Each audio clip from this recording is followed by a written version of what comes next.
অপুষ্টি শুধুমাত্র একটি স্বাস্থ্য সমস্যা নয়, এর সাথে জড়িত কৃষি, শিক্ষা, বিশুদ্ধ পানি, স্যানিটেশন, স্বাস্থ্য সুরক্ষা সহ আরও নানাবিধ বিষয়। তাই সঠিক পুষ্টি নিশ্চিত করতে এর সাথে সম্পর্কিত সব বিষয়গুলোতেই ইতিবাচক পরিবর্তন আনতে হবে। আর এই লক্ষ্যে সরকারি ও বেসরকারি বিভিন্ন প্রতিষ্ঠানের সদস্যদের অংশগ্রহণে গঠিত হয়েছে জাতীয় পুষ্টি সমন্বয় কমিটি। একই ধারাবাহিকতায় স্থানীয় পর্যায়ে পুষ্টি উন্নয়নের জন্য গঠিত হয়েছে জেলা ও উপজেলা পুষ্টি সমন্বয় কমিটি, যারা বাংলাদেশ সরকারের জাতীয় পুষ্টি পরিকল্পনাকে বাস্তবায়ন করতে গুরুত্বপূর্ণ ভূমিকা পালন করছেন। উপকূলীয় জেলা বাগেরহাটের অসংখ্য মানুষ স্বাস্থ্য, পুষ্টি ও বিশুদ্ধ পানির অভাব সহ নানাবিধ সমস্যার মধ্যে বাস করে। আর এই প্রতিবন্ধকতাগুলো দূর করতে উপজেলা পুষ্টি উন্নয়ন কমিটি খাদ্য, কৃষি, স্বাস্থ্য, মৎস্য, প্রাণী সম্পদ সহ বিভিন্ন খাতের উন্নয়নের জন্য কর্মসূচি গ্রহণ করছেন।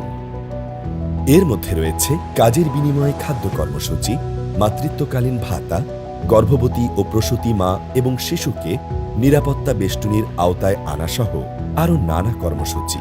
পুষ্টি সংশ্লিষ্ট বহুমাত্রিক এই খাতগুলোর সমন্বয় ও উন্নয়নের মাধ্যমেই পুষ্টি উন্নয়নের নির্ধারিত লক্ষ্যে পৌঁছানো সম্ভব, যার অন্যতম উদাহরণ বাগেরহাটের বিভিন্ন উপজেলার পুষ্টি উন্নয়নের ইতিবাচক পরিবর্তনগুলো।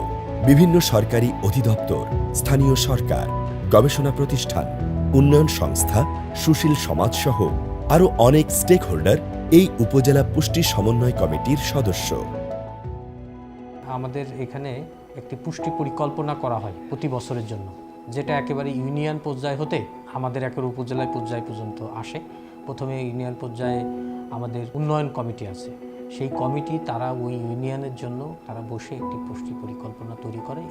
এতে সহায়তা করে। এখন বর্তমানে আমাদের মোল্লাহাট উপজেলায় একটি প্রকল্প কাজ করছে, ক্রেন প্রকল্প বাস্তবায়নের ফলে এখানকার মানুষের এই যে 4050 পরিবার মোল্লাহাট উপজেলায় পুষ্টির যে একটা গুরুত্বপূর্ণ বিষয়, সেটা নিয়ে যে আমাদের কাজ করা উচিত, এর যে উন্নয়ন ঘটনার দরকার, এটা অন্ততপক্ষে একটা সবার মধ্যে এই চিন্তা ভাবনাটার অন্ততপক্ষে একটা প্রসার ঘটেছে।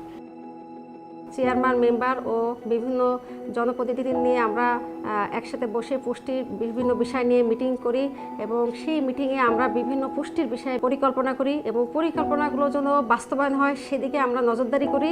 কৃষিকাজ করার সুবাদে আমার উপজেলা কৃষি অফিসে একটা সম্পর্ক গড়ে উঠছে। সেখান থেকে আমি একটা ট্রেনিং পাইছি। ট্রেনিংটা হচ্ছে ক্রেন প্রকল্পের একটা ট্রেনিং। সেই ট্রেনিংয়ে আমি 2টা ট্রেনিং পাইছি সেখান থেকে। একটা হচ্ছে আপনার ভার্মি কম্পোস্ট উৎপাদন কিভাবে করতে হয়, আর হচ্ছে আপনার এখানে উন্নত জাতের কি সবজি করা যায় এবং উন্নত প্রযুক্তিতে। উপজেলা পুষ্টি উন্নয়ন কমিটির এই কার্যকরী উদ্যোগগুলো আজ অসংখ্য মানুষকে সুস্থ ও সুন্দরভাবে জীবনযাপনের স্বপ্ন দেখাচ্ছে। দেশের টেকসই উন্নয়ন লক্ষ্যমাত্রা অর্জনে অবদান রাখতে জাতীয় পুষ্টি নীতি ও 8ম পঞ্চবার্ষিক পরিকল্পনার সঙ্গে সামঞ্জস্য রেখে উপজেলা পুষ্টি উন্নয়ন কমিটি কাজ করে যাচ্ছে। বাগেরহাট জেলার এই উপজেলার পুষ্টি উন্নয়ন কমিটি হতে পারে বাংলাদেশের প্রতিটি উপজেলায় দীর্ঘস্থায়ী পুষ্টি উন্নয়নের রোল মডেল, তৈরি করতে পারে আরও অসংখ্য সাফল্যের গল্প।